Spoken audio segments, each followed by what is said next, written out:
Hello friends, welcome to ABC institute. मेरा नाम आशय है और मैं आरएससी ट्रेनर हूँ। आज मैं आपको आरएससी के बारे में बताने जाऊँगी कि आरएससी क्या स्टैंड करता है। तो आर से हमारा आर स्टैंड करता है रेफ्रिजरेशन के लिए और ए से स्टैंड करता है एयर कंडीशनिंग के लिए। ये एक प्रोसेस है। अब हम आगे समझेंगे कि ये प्रोसेस क्या है एक्चुअल में। तो रेफ्रिजरेशन की सबसे पहले हम बात करते हैं। रेफ्रिजरेशन एक प्रक्रिया है जिसमें किसी निश्चित स्थान या पदार्थ या वस्तु का तापमान बाहरी तापमान से कम किया जाता है और उसे मेंटेन किया जाता है। अब हम इसे आसान शब्दों में ये भी कह सकते हैं कि रेफ्रिजरेशन एक प्रोसेस है जो कि ठंडक उत्पन्न करती है, यानी कि कूलिंग प्रोड्यूस करने का काम करती है। अब ये काम कैसे करती है ये भी समझते हैं। जैसे कि किसी भी वस्तु में हीट रहती है या किसी भी स्थान में हीट रहती है, उसको हम बाहरी तापमान से कैसे कम कर सकते हैं, वहाँ की हीट को बाहर निकाल करके। तो दूसरे शब्दों में हम ये भी कह सकते हैं कि रेफ्रिजरेशन एक प्रोसेस है जिसमें कि रेफ्रिजरेशन एक प्रोसेस है जो कि हीट ट्रांसफर करने का काम करती है। ठीक है, यहाँ तक आपको क्लियर है। अब हम एयर कंडीशनिंग समझते हैं कि एयर कंडीशनिंग क्या होता है एक्चुअल में।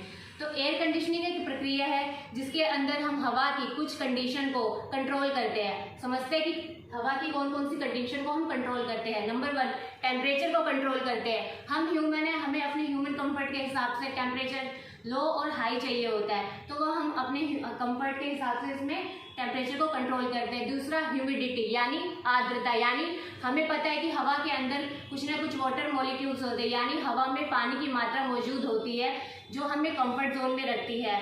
अगर ये कम हो जाती है या ज़्यादा हो जाती है तो हम डिस्कम्फर्ट फील करने लग जाते हैं। जैसे कि मैं गर्मियों की बात करती हूँ, हवा में पानी की मात्रा जो वो कम होने लग जाती है तो रूखापन आता है, हमारे होंठ फटने लग जाती है, हमारी हाथ वगैरह जो वो रूखी खुश्क पड़ जाती है। तो उस सिचुएशन में हमारी जो एयर कंडीशनिंग है हवा में पानी की मात्रा को ऐड करने का यानी ह्यूमिडिफिकेशन का भी काम करती है। और जब हवा में पानी की मात्रा ज़्यादा हो जाती है, बारिशों के टाइम पे आप देख सकते हैं कि जब वाटर मॉलिक्यूल्स है वो हवा में ज़्यादा हो जाते हैं तो उस टाइम पे क्या है, ये ह्यूमिडिफिकेशन का भी कार्य करती है।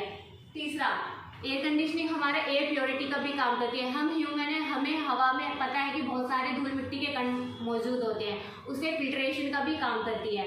चौथा, एयर वेंटिलेशन का, यानी हमें पता है हम मनुष्य जो है ऑक्सीजन लेते हैं और कार्बन डाइऑक्साइड छोड़ते हैं। ये कार्बन डाइऑक्साइड अगर एक बंद कमरे में हम बार बार छोड़ते हैं लेते हैं तो वो कार्बन मोनोऑक्साइड में चेंज हो जाती है जिससे कि हमारा दम भी घुट सकता है। तो उसके लिए क्या है, हम एयर कंडीशनिंग हमें एयर वेंटिलेशन प्रोवाइड करती है, यानी फ्रेश एयर को भी हमें प्रोवाइड करती है। पांचवा सबसे अहम काम, एयर फ्लो। हमें जिस जगह पे एयर फ्लो यानी हवा के बहाव को भी ये नियंत्रित करने का कार्य करती है। तो अभी तक फ्रेंड्स हमने जाना कि रेफ्रिजरेशन क्या होता है और एयर कंडीशनिंग क्या होता है। रेफ्रिजरेशन और एयर कंडीशनिंग एक प्रोसेस है। अब ये प्रोसेस कहाँ होती है, तो रेफ्रिजरेशन जो है पहले के ज़माने में लोग क्या करते थे, आइस के द्वारा रेफ्रिजरेशन प्रोसेस किया करते थे।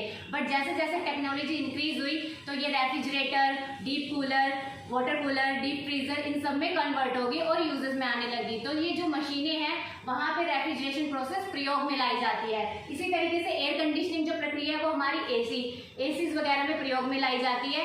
एसी जो होते हैं वो कई टाइप के होते हैं, डोमेस्टिक लेवल पे भी यूज़ होते हैं और कमर्शियल लेवल पे यूज़ होते हैं। डोमेस्टिक लेवल वगैरह पे जो यूज़ किए जाते हैं वहाँ पे हमारा सिंगल फेज काम करता है और कमर्शियल लेवल पे जब यूज़ किए जाते हैं तो वो हमारा 3 फेज पे काम करता है, क्योंकि वो बड़े प्लांट्स में आ जाते हैं।